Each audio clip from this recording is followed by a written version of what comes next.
Welcome to Stretford Paddock. Today's show is brought to you by Shark VPN. Now more than ever, we rely on the internet, whether that's streaming shows, streaming podcasts, speaking with loved ones, or of course, watching the football. Now more than ever, with our rapidly growing digital footprint, security is a huge concern. Thankfully though, Surfshark have got you covered because Surfshark VPN have got access to servers in loads of different countries, which means that you can change your virtual location to a place where the sport might be free to air, or there are different broadcasting rights, or even just being able to log in to your services from back home if you're abroad. Surfshark VPN also encrypts your online connection, making sure that all of your activities, including streaming matches, remains private and secure. And even if you're not just streaming football, whether it's the latest Netflix show or something on Amazon that you've been wanting to watch, you can watch it no matter where you are. And also, there's plenty of region exclusive stuff that you can get access to by changing your digital location.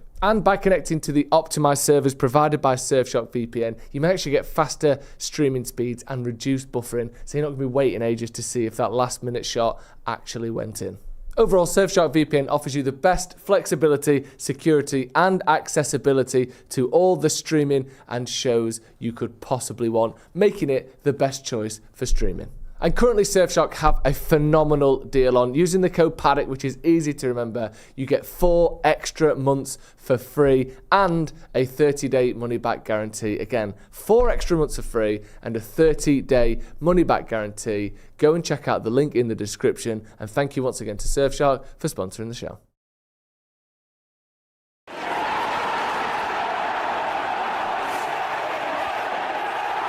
Hello and welcome to Stretford Paddock. This is the Paddock Podcast. Today, I'm joined, of course, as always, by Jay Motti. How are you? I'm good, man. I've missed you. I've missed you too. It's been a while, hasn't it? Yeah. Ronaldo Brown as well is here, of course, as always. How are you, Ronnie? I'm doing good. United are winning games still. Another day in your graces, as they say.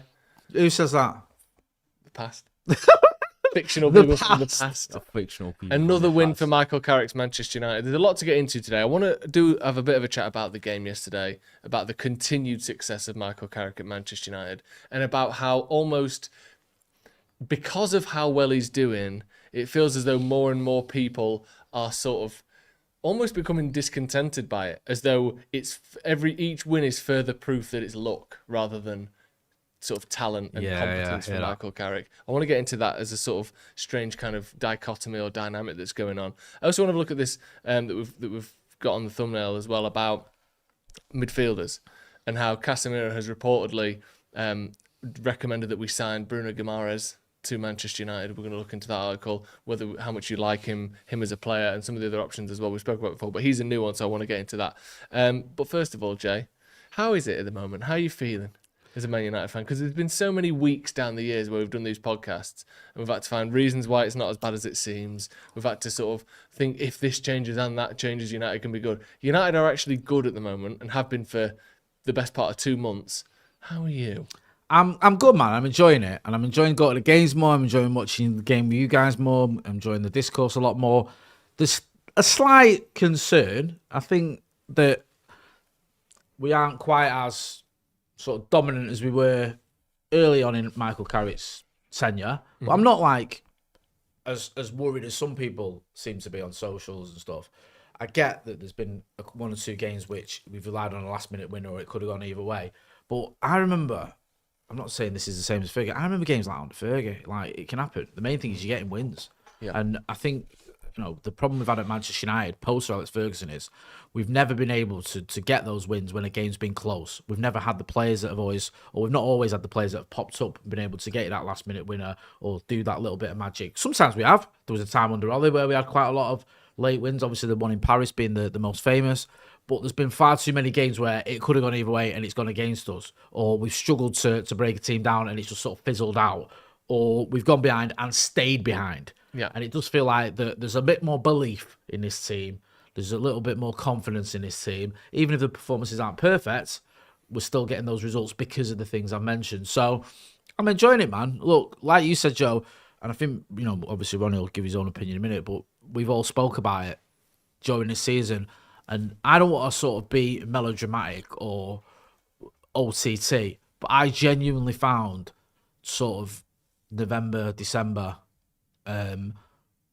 as tough as I found doing this stuff ever, because it wasn't like we're Ralph Ragnick levels of terrible where everyone agrees it's shocking, but the manager's going to leave. You can almost be sort of mad and angry together. It was like, it's almost good enough, but not quite. There's we won at Anfield and we won against Newcastle and we beat Chelsea, but then we lost at home to Everton, we drew with Wolves, we drew with Bournemouth. Like, that ain't good enough.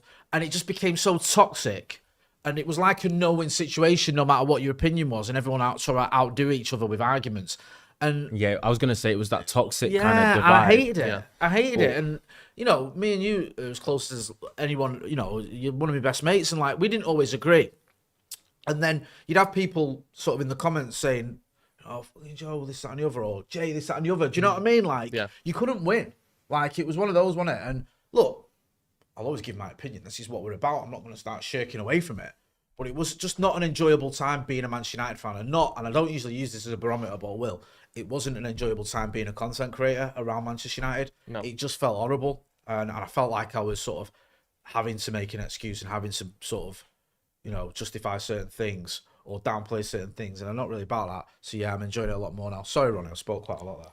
No, it's just so much better, isn't it? It's so much nicer. It's better because the team's getting results. And there's, there's a more togetherness. As you said, around that time, it felt like there was this kind of sense of dread going into games. It felt like the club was defeating us almost a little bit. We were getting beat down by it, the results, and then the discourse was so like toxic throughout the week.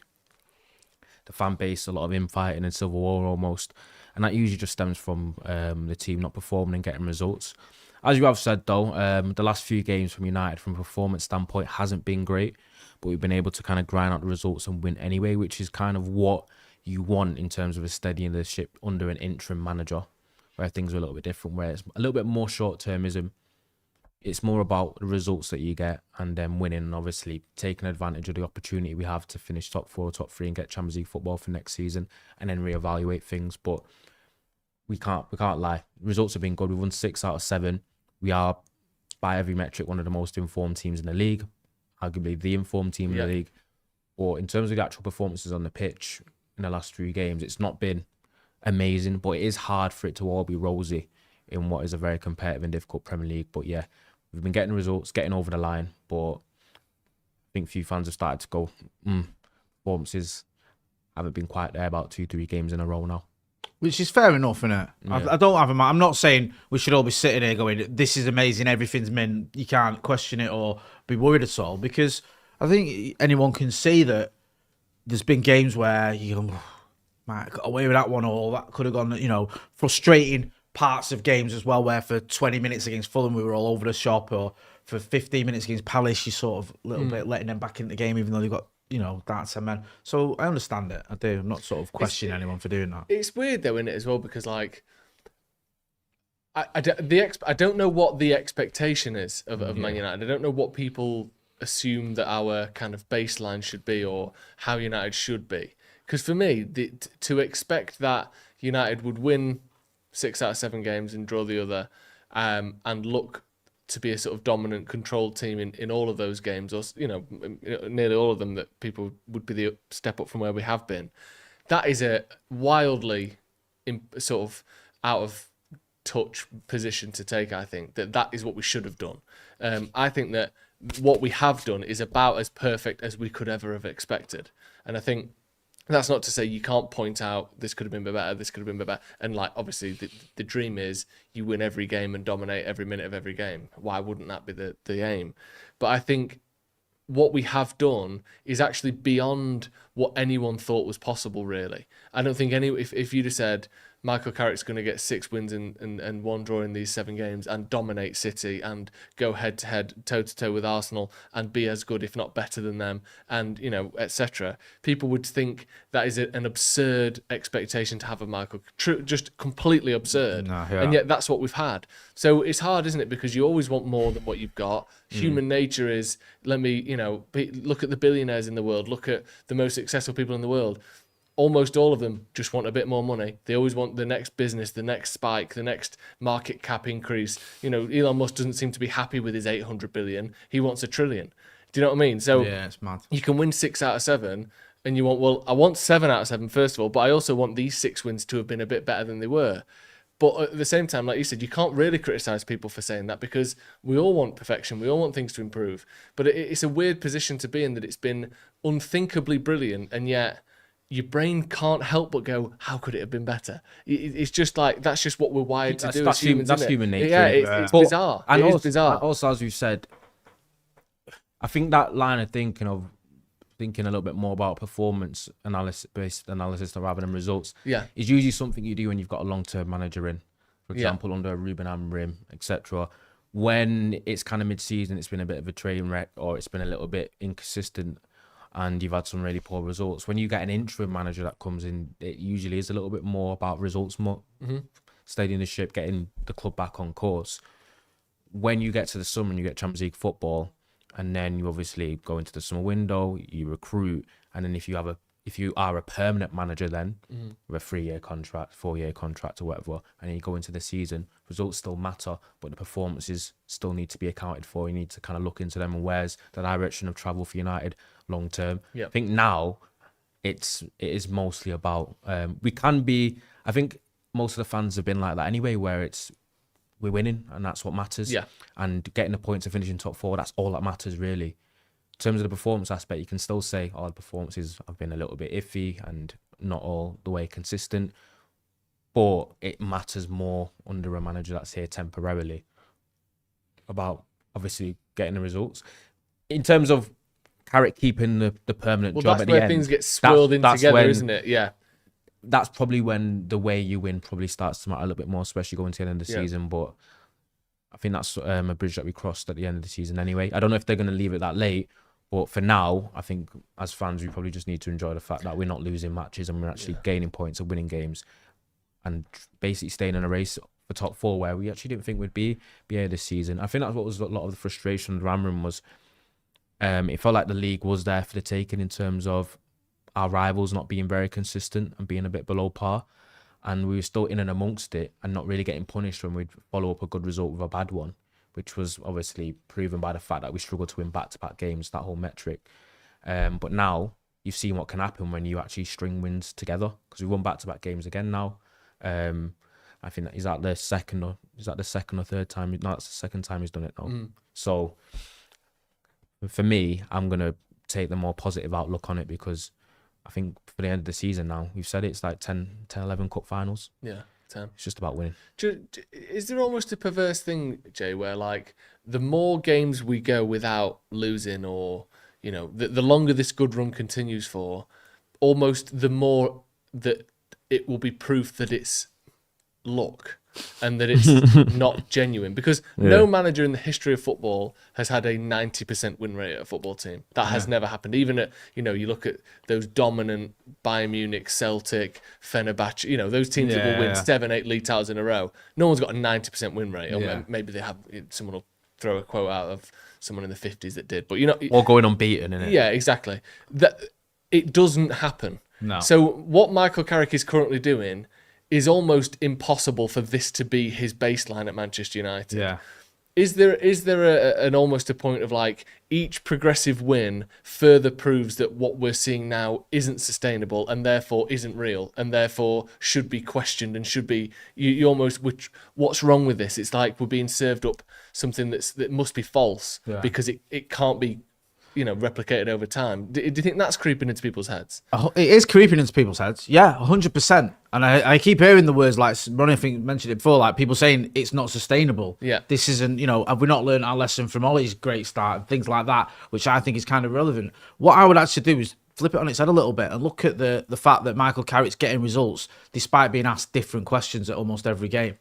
So that game against Everton was back to the wall, bombarded with shot after shot, and managing to get a clean sheet. And I know he's not personally in that defence getting it, but the team got a clean sheet where in the past you couldn't rely on United to go 1-0 up and keep that. I think we have 2 clean sheets all season until Carrick arrived. So that was one question you get asked. You get asked a different question against Fulham. Against Palace, it was 1-0 down at half time. I think the first time he's been asked that. So he's answering all these different questions. So I think you can look at it that way and going, okay, he's having the game where he's completely dominant from start to finish as we did with Manchester City. You're having a game where you go into the most difficult stadium or ground in the league, like maybe in Europe, Europe statistically, and you're getting a win. And okay, it's not like you're absolutely dominant, but you're managing to, create a system or use tactics or get the best out of players where they're banging in worldies and getting you the win. Then you've got games where it is a little bit more teams are in a low block and you've just got to get at them and you've got to try and break them down. You've got games like that. You've got games where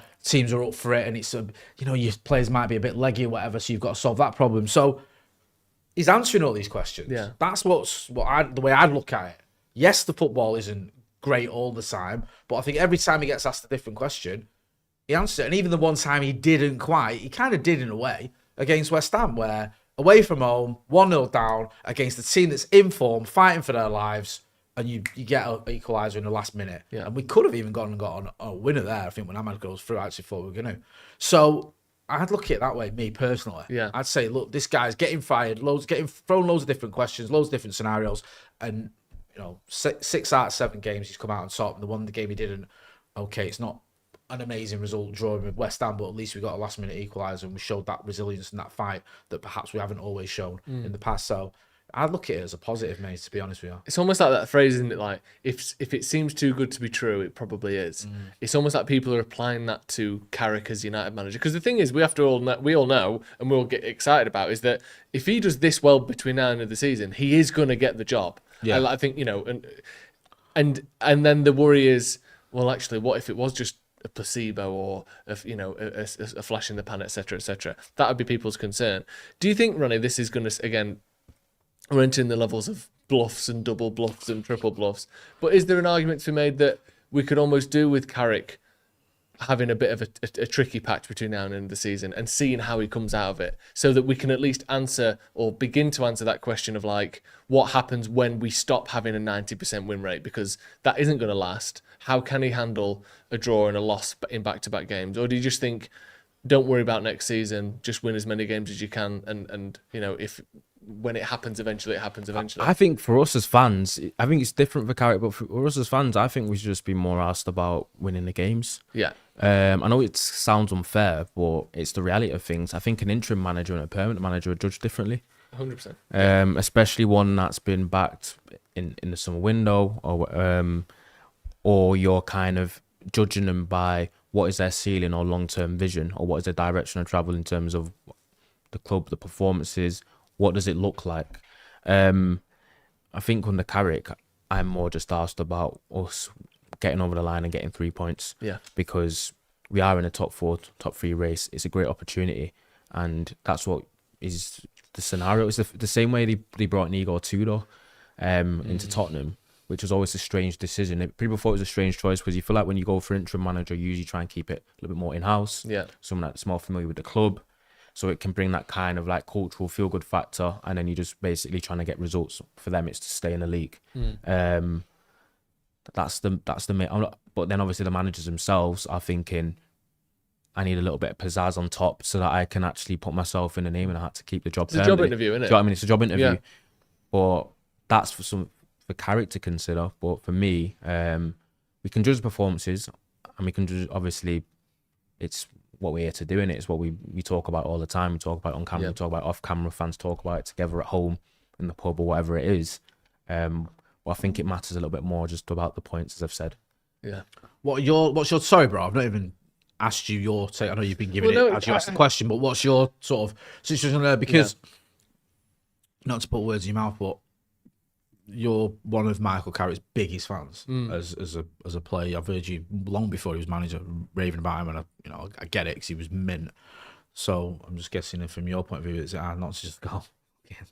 Give this man the job forever because I love him. At the moment, obviously, we can't help but sort of lean toward that if you keep winning. But then, I do want to know. I do want to see the full body of work. I do want to see how he reacts when things aren't good. Obviously, I never want United to not win every single game that comes up. Yeah. But it would be nice to see a bit of what does he do if we stop playing very well, or there's a few injuries or whatever. But at the moment, it's hard because maybe these games that we've just seen are an indication of the fact that we can win when things aren't well under him. And maybe with another manager, we would have drawn or lost these games. Under Amorim, the performance has obviously been very different. But I saw performances like the ones that we've seen in the last couple of weeks under Amorim. I saw many of them. But typically we would draw or lose those games. Whereas with Carrick, whatever that little difference is, because I don't think it's that big. I think in some games, you look at the numbers after the game under Amorim, it'd be similar XG, similar number of shots against, and yet instead of a 2-1 win, it's a 1-1 draw or a 1-0 win to Palace, etc. So he's doing something different, whether that's bringing them a bit more confidence, simplifying things, taking off the pressure. The fact that it is an interim means that, we can all go out there and express ourselves, and it's not being kind of judged and marked the same way as it is when it's the permanent manager. I don't know what it is. But he is making a difference. So I think that's the main thing. And I think that's one of the biggest things towards being a top manager. But as you've said a couple of times, Ronnie, there's such a massive difference between being an interim manager and the main guy that is tasked with taking the club forward for the next 2-3 years, whatever your contract is for. And how can he handle that? Can he handle that? I don't know. And is Jonathan Woodgate going to be United's assistant manager for the next 2 years? That feels mad. But then obviously, that would be the case if Carrick stayed. Don't know. I love that we're winning games, and I love that Michael Carrick is getting to experience this and we get to experience it with him. And I think your point, Ronnie, about I don't think it's coincidence that the 2 times United have had interim managers, sort of longer term interim managers at least, from within the club or people that know the club, in Solskjaer and Carrick, it's been much more successful than the time with Ralph Rangnick where he didn't. Because the Tottenham players are showing it. You can just piss about if it's like some bloke that's not going to be here next season who's got no affiliation with the club. Whereas if with Michael Carrick in the dugout, if you fuck around, you're fucking around with Man United itself. Like, Michael Carrick means more to the fans than any one of these players does. Yeah. Except maybe Bruno Fernandes or what. So you can't take the piss out of him and think that you're going to get away with it. With Ralph Rangnick, we're probably going to pick the players over him if push comes to shove in terms of reputation. So I do think that picking a United player was a good thing. Don't know. I just get scared. I get scared by it all. I don't want the next manager to be the wrong pick, and I'm sure INEOS are shitting it as well, thinking at the moment we have to give it to Carrick. If it stays like this or even remotely like this, we have to give it to him, and we didn't want to. I almost think if they'd have gone with Solskjaer, it would have been a lot easier to not give him the job, regardless of performance, because people would say we're not going to repeat giving him the full-time job. Whereas with Carrick, because it was such a clean slate, if he does really well, they're kind of forced into it. Do you think there's a scenario where they could give it him on a shorter deal than most managers gets? Or is that just neither here nor there? That, again, it feels like you're in Ten Hag territory, doesn't it? Right. Where it's like, we don't really want I'm not advocating for it, I'm just curious. No, I think they might consider it, but I think that would be a bad idea. Yeah. You're basically saying, we're going to sack you as soon as things go wrong because we don't really believe in you. I don't think that's a good idea at all. We spoke about this one before it comes. Sometimes it's just it's recency bias, so it will matter so much about how he ends the season, won't it? Yeah, it will. Because the last 5 games. Spoke to the last 5 games. I think we mentioned if it's 3 draws, a loss, and a win in the last 5. Yeah, the attitude would change. For example, what if he lost say we've had 7 games now, he lost 3 of them or 4 of them and 2, and then we go on a bit of a 50-50 run on the next 4 games, but then he wins the last. Or wins 6 of the last 7. Wins 6 of the last 7. Yeah, and he's like, but then what if he does the opposite now? He's won 6 of the first 7, wins a couple of draws, and then we lose the last 3 games. Yeah. Then it's it's a momentum game in it. But a lot of people are thinking that United aren't going to really wait till the last game of the season to make a decision about whether it stays or not. Or I think INEOS have the idea generally of whether no matter how Carrick does, they're still going to do their due diligence at the end of the season and interview and kind of vet elsewhere and include him in the hat as well. Well, I think from the candidates that they've seen before or that were talked about in the past, he ticks a lot of the boxes. He doesn't have Premier League managerial experience, but he was an assistant coach for Man United in the Premier League. Yeah. He managed in England, with Middlesbrough, which they play Premier League or former Premier League teams all the time, etc. So it's as close as you can get without managing the Premier League. Fair enough, he doesn't tick that box completely. But also he's a young, relatively kind of, I don't want to say impressionable, but I don't see him as the sort of person that is going to want to run Manchester United their own way like a Fergie or a Jose or whatever. I think he will be a coach and a manager in the old school sense, but not a dominant figure that is the figurehead of Manchester United on across every facet like Fergie was. So I think that's when there was talks of McKenna, there was talks of Southgate, there was talks of Eddie Howe, there was talks of Iraola, people that are more sort of coaches first than big dominant figures like an Ancelotti or whatever. Like he does tick a lot of the boxes that INEOS seem to want anyway, and maybe that's why they went for him over Solskjaer. Maybe they did think actually if you do really well, we are more keen to hire someone like you than someone like Solskjaer, who's been here before, who seemed to be making certain requests about, assurances and pay structure and all that sort of stuff. Maybe Carrick isn't too far from what they were thinking anyway. We've got a few super chats. Matt G says, do you think that if this was Nagelsmann or Enrique, they'd be getting the same criticism Michael Carrick gets? Feel as though they'd be given the same excuses as Ruben Amorim last year. If this was a new manager, let's say it was a permanent manager in a Nagelsmann, and he'd come in and done exactly the same as Carrick has done, how different would it feel, do you think? How much different would their treatment be? I think it'd be massively different. I think everyone would be like, wow, this guy's unbelievable. Yeah. We've got it right, finally. INEOS have smashed it kind of thing. I think there's a little bit of that with Carrick, but not as much. And I think there's the whole people comparing it to Ollie's caretaker stint, where he did like a record-breaking run. Obviously, even the defeat against PSG, he avenged it, and then some with the 3-1 win away, which was like a record-breaking win at the time.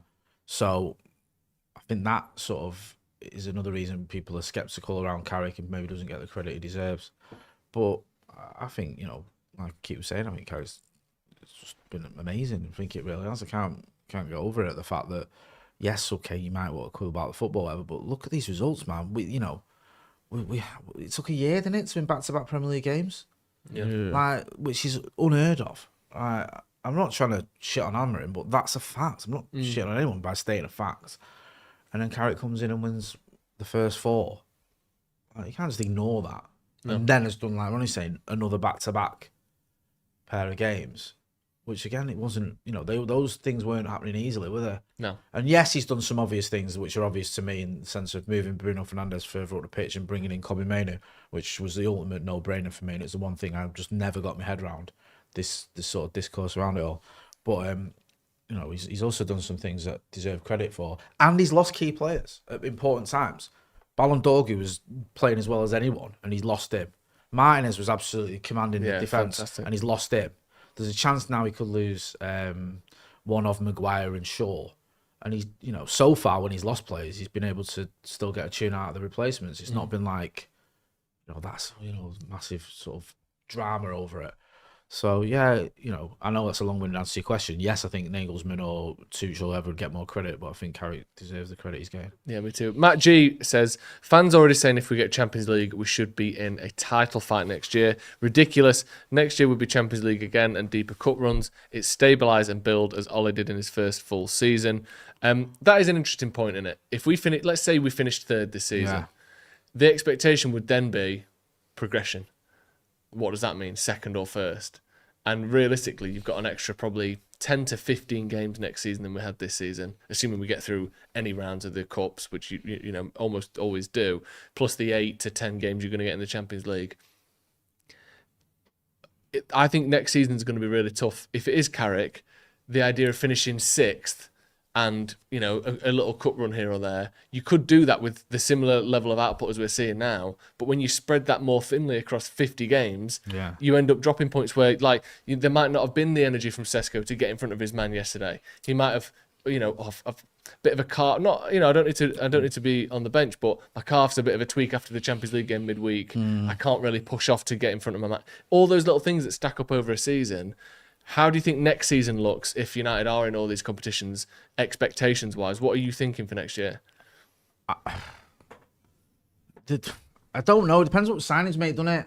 Because at the minute, we're so reliant on Casemiro, for example, that I think if we were in the Champions League with his current crop of players, Casemiro can't play 2 games a week, we'd be fucked. Yeah. Because he's so vital. And we have... Go on. But he's No, I know that's what I mean. Yeah. So my point is who we bringing in? Because if we bring in Anderson and Wharton, which that's a bit make believe, but let's just humour me, and we bring in a couple of defenders as well, and maybe another striker, you go, okay, we've got a bit of a squad now. But if we just sort of replace Casemiro, say with Abaleba, and we bring in, let's just say for the sake of argument, Jared Branthwaite. Do you know what I mean? And you go, this isn't enough. We're going to struggle there because this squad is getting even when we've got 2 games in a week in the Premier League, like the game against West Ham, I thought we struggled, and it's a big test on Wednesday against Newcastle because that'll be quite close together, those 2 games. Because it was kind of bizarre, wasn't it, at one point? Palace, who played was it Thursday or whatever? When did Palace play? Thursday. Yeah. At home, which probably helped a little. Yeah, sorry. But they looked full of beans, even when they went down to 10 men at the time. That's the crazy thing. When at the time you're thinking, hang on a minute. We looked quite fit in games. Started quite fast, energetic. Looked quite intense in a lot of games this season under Amorim. I think everyone said one of the main positives they felt under the Amorim regime was the team got quite a bit fitter. I think that's a lot of people are prescribed to.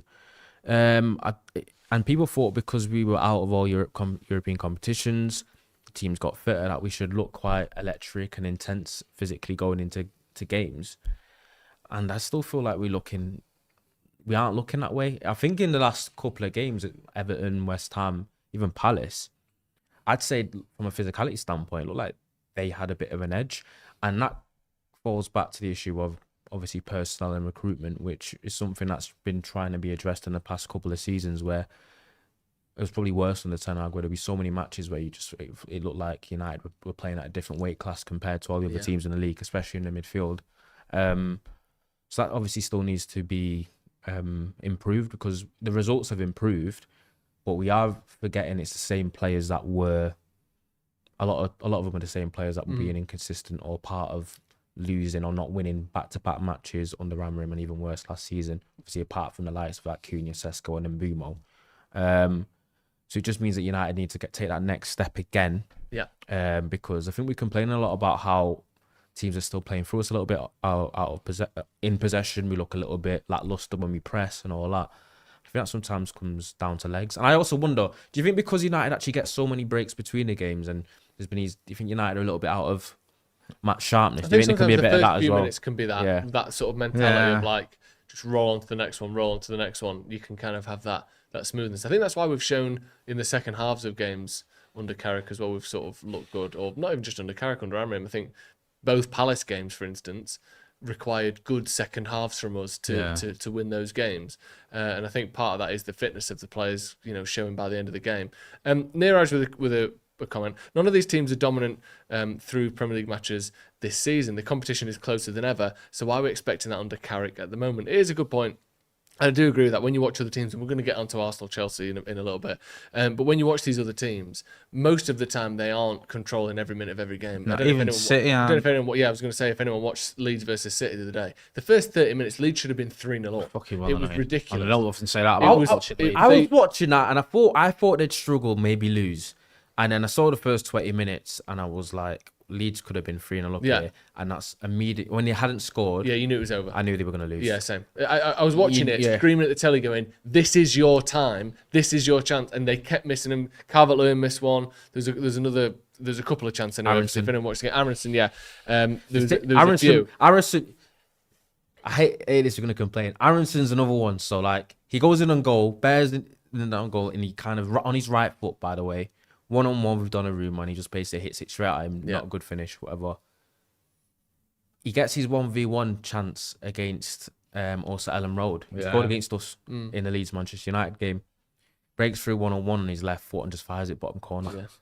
So annoying. Crisp finish. Yeah, the crispest finish you've ever seen. You know what I mean? Yeah, but to Neeraj's point there, I do agree. Simmons, teams don't dominate 90 minutes of games this season.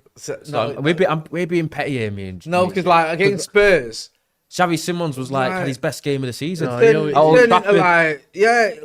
one of the best players you've seen all season. Like, isn't that Xavi Simons guy? I never rated him. No. And every time I got the ball, I was worried. Yeah, every player that you would categorise as inconsistent has their good game of their inconsistent. Every time he got on the ball, he was making things happen. Yeah. And I've watched him since, and he's been garbage. Yeah. And it's like, what's going on here, man? It's like, I don't know whether it's players just know, even when United are the best, a good performance against United will put you in the shot window, or it'll get the fans on board or whatever. Or they just, they just somehow manage to find. I know this sounds like a very Arsenal thing to say, but we have seen it a few times with players. Do you know what I mean? It's odd.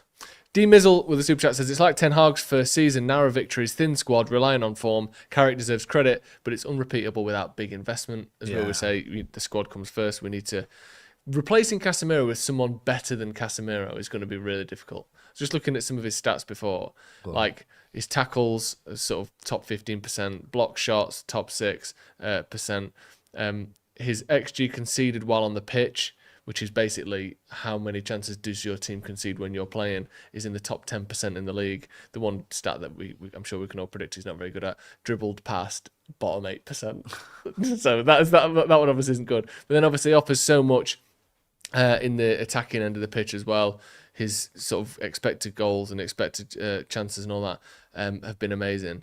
But there was that stat, wasn't there, that I think we mentioned it on the members video. We each week we're going to do a members player ratings video after every game. Yeah. So check out the members section if you haven't already. That's first one is coming out later today. Get stuck in on that. But there's a stat that for the last 24 starts in the Premier League for Casemiro, Man United have lost just one game, right? And the last 7 Premier League matches that United played that Casemiro didn't start, we lost all 7. Now, obviously, he's one of 11 players on the pitch. It doesn't factor in who we played in those games.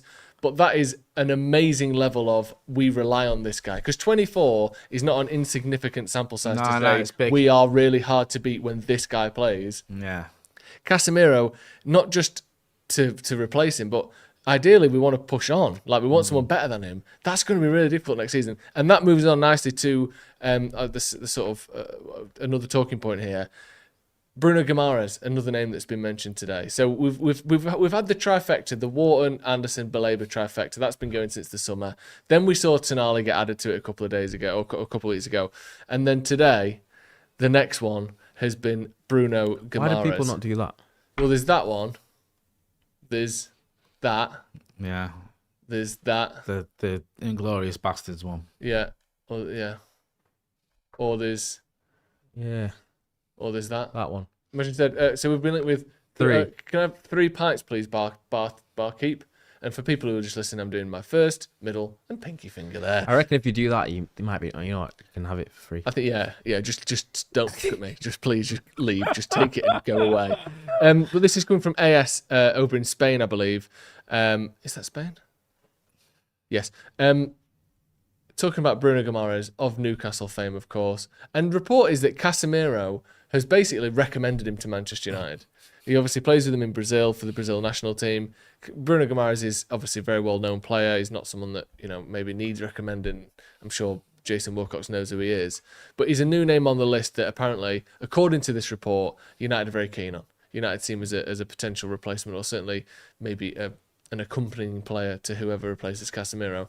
How much do you rate him, Ronnie? How much do you like Bruno Guimaraes? Would he be someone that you would like to see coming at Man United? Do you think it's feasible? Bruno Guimaraes has been one of the best midfielders in the league for the last couple of seasons. So yeah, he's almost one of those. I think he's. I would say he's Newcastle's only world-class player. You think he's world-class? I'd say so. Really? Just doesn't plays in Europe as well. I think Bruno Guimaraes almost qualifies his work. I've rated Bruno Guimaraes extremely highly for a few seasons now. And I think he's having his best output season as well this season, but he's out till April. I think he's had quite a bad injury. Yeah, he's been out for a while, hasn't he? And he's obviously their captain. He's kind of been wedded to Newcastle. The only thing is, I don't think United could feasibly buy him, because I can imagine Newcastle are going to price us out. Just price anyone out, really. I think the asking price for Bruno, when United have so many pressing needs elsewhere as well, and it's almost like a balance in that. That's the problem with. That's what annoys me about United's way of recruiting, is because I said this last season when United didn't address the midfield in the summer. Everyone was kind of carrying me down, going, "You can't address everything in one window. This was all about just getting the attack. We'll wait till next season and we'll do the midfield rebuild next season." And I'm thinking, 12 months is a really long time in football, and you don't know what other needs will crop up during that time. And now you go into the summer window, you still need a midfield, but also you need a brand new marquee left winger as well now, because you've gone away from Amorim's system. So that takes about a little bit of the budget that you do have there in terms of revamping the midfield.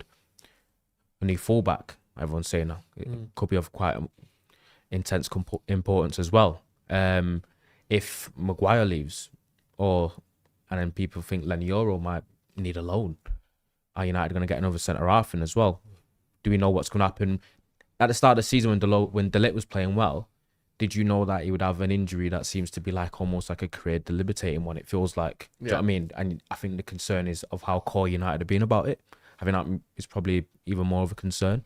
So because now we're going to the summer, everyone thinks, oh, we're going to buy 2-3 midfielders, and the ones that we quoting are literally ones that are going to cost at least £80 million each. And then where's the money for the left winger that we do need as well? So potentially a backup striker as well. Backup striker. If Xerxes leaves, it's just that's why I think United have gone for, and INEOS have gone for a list of the likes of Tonali and Anderson as well. Seems to be the ones that are leading the race, because they're midfielders that are almost a little bit more do-it-all, rather than being specialists in a sense like Adam Wharton is. Because I think if you buy those type of midfielders, then you can almost like cover a little bit more bases of the needs that you have in there through one player. What do you make of Kamara's, Jay? I love him, mate. I think he's mint. Yeah. I do. I thought ever since I've seen him at Newcastle, I think he's been their standout player. Massively impressed with him. I just don't see a scenario where they sell him to us, where that happens. I just think that, losing Alexander Isak was a big thing for them last season, wasn't it? Last summer. Yeah. Like he more or less just down tools and just said, you better sell me, otherwise I'm not going to do anything. I think that sort of forced the issue. Plus Newcastle seems to have this weird sort of rivalry they've created in their own heads with us. Yeah. Where they hate us and they see us as competing with each other. If they were to sell us their best player, I know you can never say never. Look, stranger things have happened than Bruno Guimaraes going from Newcastle to Manchester United. Yeah. But I think it's very, very unlikely. But I'd take him at Old Trafford in a heartbeat. But I understand Ronnie's point. One thing that Newcastle do have, unfortunately, is lots and lots of dough. They might not be able to spend all of it, but they've got it. It's weird, that, isn't it? Yeah. Because it's not like they're obviously extremwe rich, but they're arguably the richest club in the world. But you can't actually. Yeah, they can't spend it all. So if we were to buy him, we'd have to probably spend our entire transfer budget on him. And then you'd be like, well, that's not going to work because we've still got all the issues we need fixing, and we've got potentially up to 50-odd games a season. That's the maths ain't mathing. So I like Guimaraes. I'd love to see him at United. I just don't see it happening. In terms of positions, he's kind of a typical number 8, isn't he? He can get stuck in. His tackling numbers are good, but he's very good on the ball. He's quite dynamic in the final third if he ends up being there. I think he takes penalties from as well, doesn't he, at times? But his passing numbers are good, his tackling numbers are good. He's just one of those, across the board, a very, very good player. Would you put him in, let's say we did sign him, would that be a Mainu and Guimaraes pivot, or would we need another one next? Would we need a Baleba or maybe a Wharton or someone that's going to sit and hold a little bit more next to him? How would that actually look as a midfielder? It's a good question, that, because he's probably not someone who does what Casemiro does, is he? In that sense. Yeah, like a bit more defense. I know Casemiro gets forward and gets goals and all sorts. So that, it might be something you've got to think about. But then again, you probably need one more midfielder than spaces available. Like, people, you go back to the sort of, people talk about the golden era under Fergie or whatever. Like, Nicky Butt, when everyone was fit, probably didn't start. Yeah, he's gone down as a United legend, and I'm not arguing with that. He played hundreds of games for Manchester United. But when you're playing 50-odd, 60 games a season, like, players get 30, 40 appearances without being almost first choice, if that makes sense, because there's so many games. So maybe you do need more than just 3 midfielders or 2 midfielders and Bruno, whatever. Maybe you need like a Guimaraes and then a Wharton or whatever, which I don't think it's feasible. But I think you could do that. I think you could buy Guimaraes and buy someone who's a bit more of an out-and-out number 6 and still keep Kobe Mainu and keep Bruno Fernandes. I think you need to give yourself options, like when he said there. Guimaraes is injured now, so players get injured. Mainu gets injured now and again. There's only Bruno who doesn't.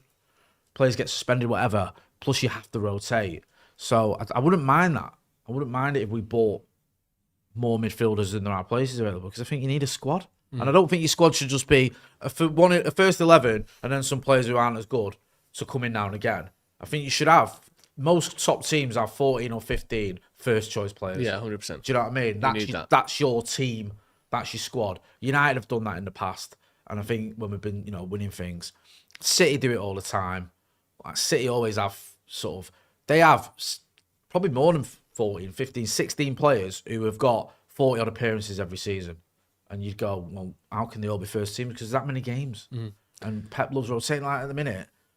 Phil Foden's not even getting a game, is there? No. And no one would claim that Phil Foden isn't a Manchester City first teamer, but I think he's been on the bench most of the last few weeks. Yeah. Mick in the comments as well, I don't know if this is true, but I believe you, says that Nicky Butt played more games than any other midfielder in 99. So There you go, you see what I mean? And yet, And like yet, you said, if Scholes everyone's and fit, Keane he's not... was because it was a 4-4-2. Yeah. Scholes and Keane were your two midfielders. Yeah. Everyone accepted that.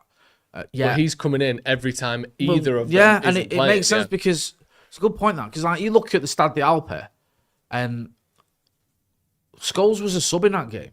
He came on and got booked. And that's a must-win game in a Champions League semi-final. Yeah. And Paul Scholes didn't start that game, so Fergie would change it when he felt it was a tactical change, and also when he needed to change it, as he did in the final, because Scholes and Keane were both suspended. So that's a good start, that, and I can believe that. Yeah, me too. Peter Kelly says, shout out to Ronnie for getting featured in the Sidemen video. Better than Ben Me. How difficult was it seeing with those goggles on? So before I hand it over to you, I'm just going to lay the groundwork so people know what's going on. So the Sidemen did a video. Obviously, if you don't know the Sidemen, I'm not going that far back. people know the bloody Sidemen. There's this thing called the internet. Yeah, exactly. Okay, so Tim Berners-Lee. Okay, let's go back even further. No, so the Sidemen did a video with Erling Haaland where it was Guess the Professional Footballer, where they had a lineup of players who were basically covered head to toe, and they had to do a different number of footballing challenges and work out which one of them was a professional. One of the people who isn't a professional footballer, pretending to be one, was our very own Ronaldo Brown. You pretended to be a championship right back for Preston North End. Yes. And you had to... Which was an extremely bold you went statement. very high, and you had to pretend... Do you know what? I'm going to bait them out, but because Ben Mee was the player... So he was the professional, obviously. Which played in the Premier League for now. years. Is he in the Championship as well at the moment? Yeah. The producers said someone else has to say Championship as well.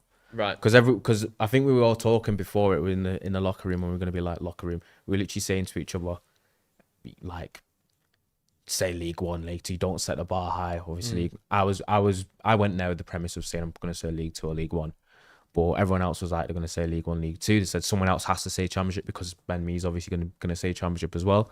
So like, fair enough. And I was like, I'm definitely not going to say winger because that's you know what I mean. Yeah, so hard. Championship winger is fucking elite, not my level. So I've obviously said right back, lessened it a little bit. You know what I mean?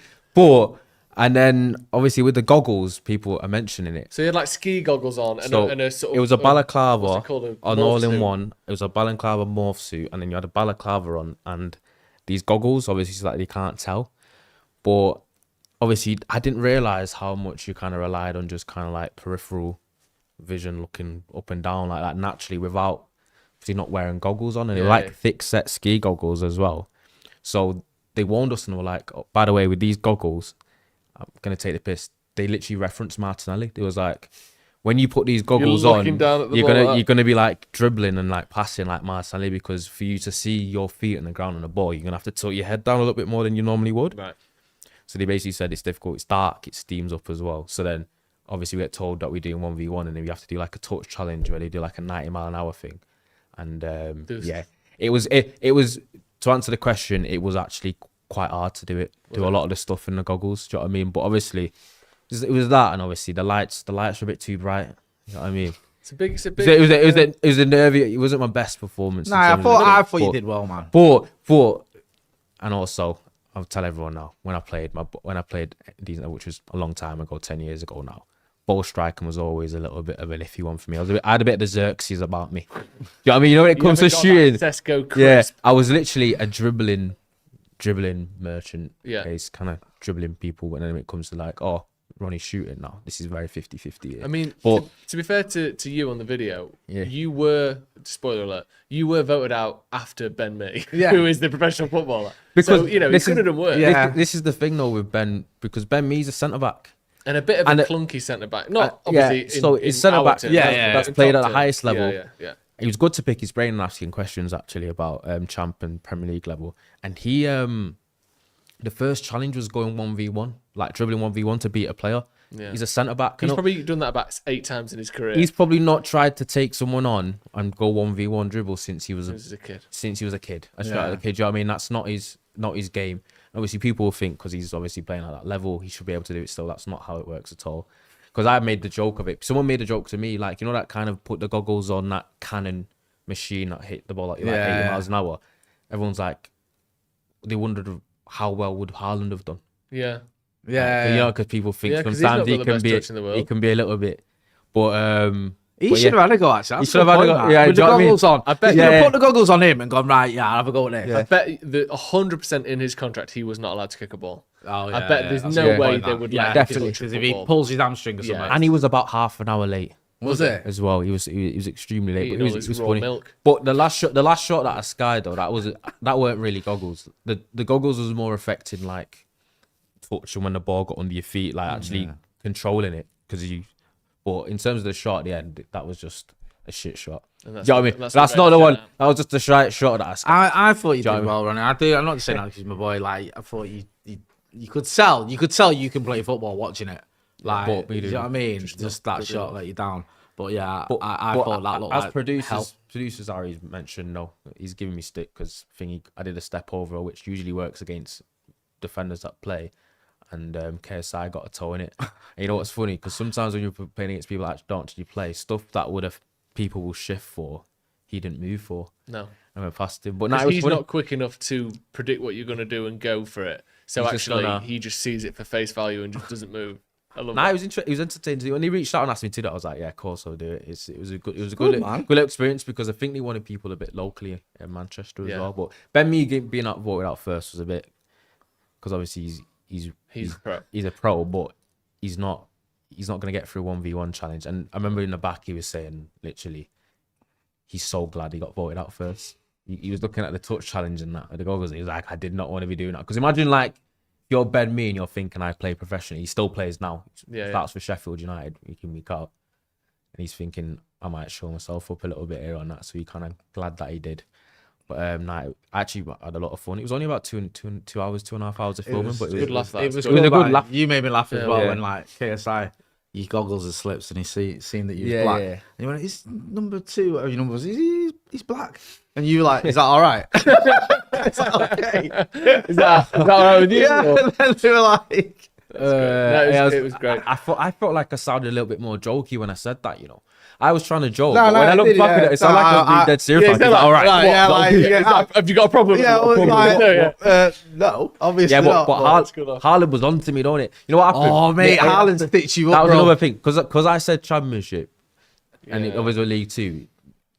Haaland was like, "Nah, Championship. I've played Championship. It's a basically good Premier level. League level, He isn't it? needs Yeah. to show me something here." Yeah. And obviously, He kept going back to you, didn't he? He kept like, saying my like, ass went. And then yeah, he was kept like, going, "Nah." "The guys, the championship, man. he's Give like- him another one. Give him another one." And to everyone, it was like, "That touch ain't Championship. That shot ain't Championship." That's what I mean. He fucked it. Nah, it was, And you know what's bad about that is sometimes you get like ex-players or players who aren't that engaged, aren't that switched on, and just sort of sitting there going. But he was on it. He was like, he was having really it. into the Yeah, video itself. which is wasn't good he? because He it's content. started a bit of a wise. YouTube career Proper on it. detective So Haaland, like, wasn't it? I think he knows he can't just sit there and just say nothing. No. But he seemed anyway, and it was good, man. It was good content. Yeah, really My mate brought Sue's. I brought my mate along and that I recommended, and he just turned up and acted like he didn't want to be there. He did it. He just I hated the whole kept bit. thinking that reflects on how does that reflect on me? But that was a great like sort of narrative throughout the video. Like he didn't Yeah. want to be there, and then he Yeah. more or less said it, didn't he? Yeah, everyone was revealing their team at the end. It's like, oh, Ronaldo Brown play Saturday League, play National League, and he's like, Akira, don't want to be here. That was his team. And he put it up. And that was his head on the you know little what- bar. Don't want to be here for his team. You know, it speaks to Ben. Because we asked him like, what's harder in terms of like, obviously, Champ Prem is obviously saying, in terms of because everyone thinks the Championship is a little bit more helter skelter, Yeah. where you kind of like a little bit more, you're running a lot, whereas you're playing for a team like Brentford for Ben Mee, you might be sat defensive low blocks and not. He said that he came off in Premier League matches a lot more tired than he did in Championship, a lot more, even though he has to do a bit more running.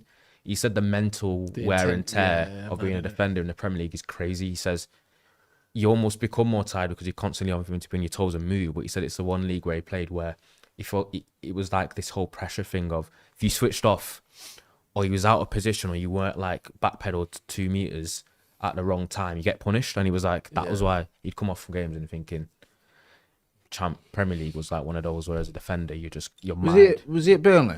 Burnley and Brentford. Was it?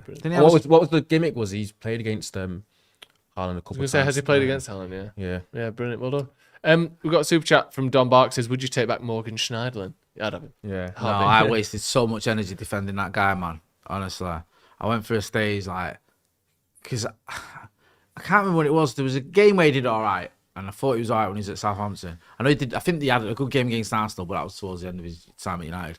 But yeah, he weren't good enough. He was terrible. And I used to say, oh, he's just settling in. Nah, man, He's still settling in. Yeah, shocking. Let's do our Wally of the week then.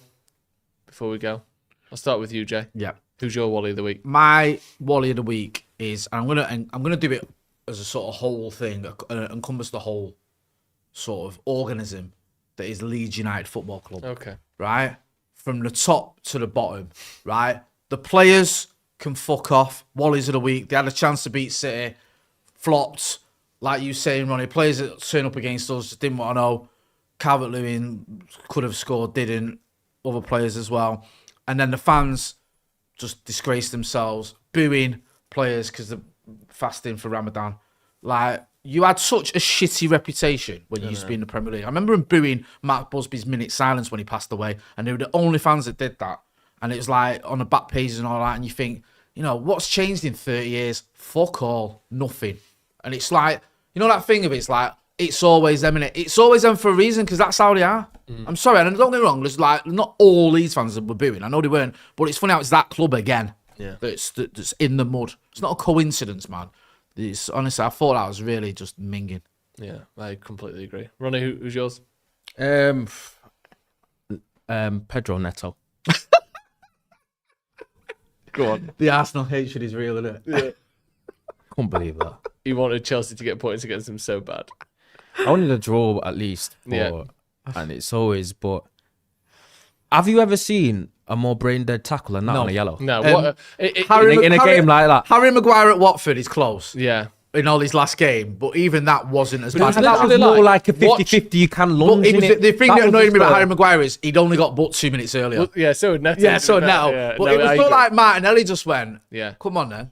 And Neto went, watch me get a yellow card and jumped. It's like Martinelli went, come on, son. Are you an idiot? That was an insane challenge at that moment in a game, in a game of that magnitude where you are on a yellow.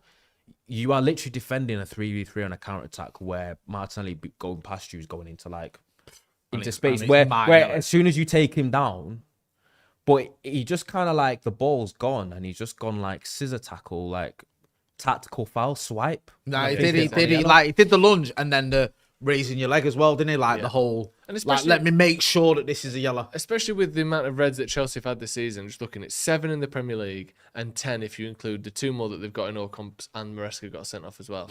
Like, it's the most of any team in the Premier League for 14 years already. And, we've still got 10 games left. So, especially when your team has got that reputation, that is just insanity in a game that they were pretty evenly matched with Arsenal in. They could have easily got another goal and drew the game.